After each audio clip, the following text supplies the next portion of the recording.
ici, les lois des exposants ont été introduites dans votre parcours scolaire depuis le début de votre secondaire. Il est parfois important de faire un rappel sur ces lois-là. Donc, vous avez ici les principales lois des exposants auxquelles vous avez été introduits. Quand on a des produits qui comportent des exposants particuliers, des quotients, des puissances, etc., là, vous avez donc ici les différentes lois, les 5 lois essentielles que nous avons appris à utiliser, et vous avez pour chacune des exemples qui illustrent leur comportement. Donc, si je débute avec la première, quand on dit A à la M fois A à la N est égal à A à la M plus N, donc somme des exposants quand il y a produit des bases identiques, vous avez ici 3 à la 4 fois 3 à la 5, donc on peut regrouper ça en disant que ça nous fait 3 à la 4 plus 5, donc 3 à la 9. Éventuellement, le nombre que vous avez ici, 19 683, parfois on va privilégier par contre le fait d'écrire seulement en notation exponentielle, donc on ne voudra pas nécessairement avoir le nombre global correspondant au résultat.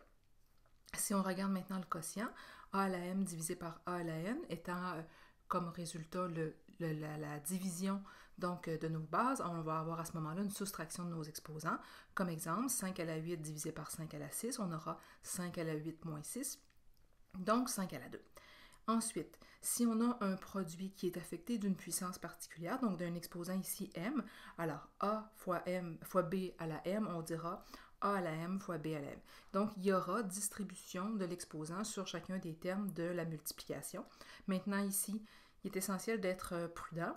Il arrive parfois que le terme à l'intérieur de notre produit soit aussi affecté d'exposants particuliers. Dans le cas qui nous intéresse ici, le 3 est à la 1 et le 8 est à la 1 également. Donc, 1 et 2 vont se multiplier parce qu'il y a application également de la loi d'en dessous que vous avez ici, donc A à la M à la N, qui est un produit de nos exposants. Donc, si vous regardez là, un survol rapide de ces différentes lois-là, vous les connaissez quand même assez bien. Il faut être prudent. Parfois, on doit combiner différentes lois ensemble pour arriver au résultat. Pour illustrer ça, je regarde avec vous quelques petits exemples d'utilisation de cette chose-là.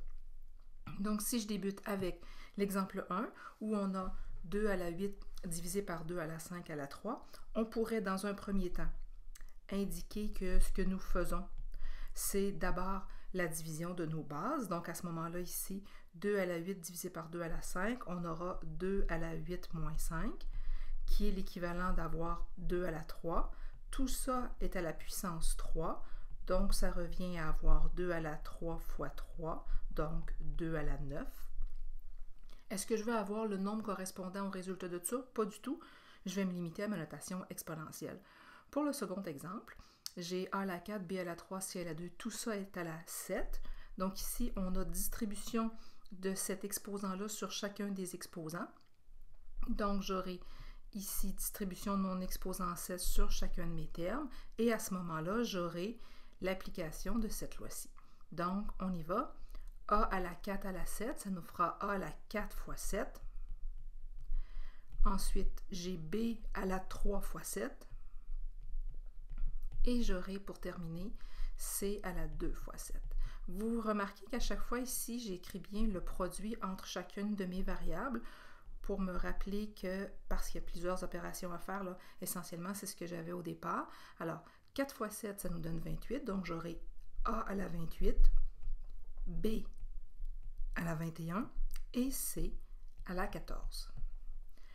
Ensuite, si je regarde ces exemples-ci, pour terminer le rappel de nos exposants, nous aurons pour l'exemple 3, donc M à la 5 divisé par N à la moins 3, tout ça à la 2. Alors là, ici, il y a introduction d'exposants négatifs. Il faut se rappeler que quand on a un exposant qui est négatif, c'est parce que, je simplifie, mais disons qu'il n'est pas à son emplacement habituel, donc il n'est pas placé dans l'écriture à la bonne place, si on veut. Alors, N à la moins 3 en bas, c'est comme N à la 3 en numérateur. Donc, je le replace parce qu'on va toujours privilégier avoir des exposants positifs. Ensuite, j'aurai distribution de mon exposant sur chacun d'eux. Donc, M à la 5 fois 2 et N à la 3 fois 2. Et je vais terminer ça en simplifiant mon écriture. Donc, j'aurai ici M à la 10, N à la 6. Ensuite, exemple 4. Donc ici, j'ai un produit là, de 2 termes qui chacun vont s'appliquer sur le quotient qui est ici présent. Bon, maintenant, le 3 septième, c'est 3 à la 1, 7 à la 1. Donc, il faut considérer que quand, à ce moment-là, on ne voit pas l'exposant, c'est parce que l'exposant, c'est 1. On sait faire ça depuis longtemps. Donc, 3 à la moins 2 sur 7 à la moins 2. Ensuite, j'ai 3 à la 6, parce que ce 3-là était déjà à la 1. À la 6, ça fait 1 fois 6, donc 6. Et 7 à la 6. Maintenant, si vous remarquez, dans la première fraction, les termes qui sont là ont des exposants négatifs. Donc, je vais les replacer à leur vraie place, si on veut. Et en faisant ça, ça va me permettre de simplifier mes expressions. Je peux bien entendu d'abord appliquer le produit des fractions, donc indiquer que j'arrive à cette étape-ci, et ensuite appliquer la loi des quotients sur la loi des exposants, donc soustraire les exposants des bases identiques. À ce moment-là, si je fais ce calcul-là, j'aurai en haut 3 à la 4, puisque 6 et 2 vont se simplifier, 6 moins 2 donne 4, et j'aurai aussi 7 à la 2 divisé par 7 à la 6. Je pourrais indiquer 7 à la moins 4. Mais comme on va privilégier les exposants positifs, on va avoir plutôt tendance à écrire cette version-ci ou celle-ci. Parce que comme mes deux termes ont le même exposant, je pourrais affecter ça sur la fraction globale de cette façon-ci.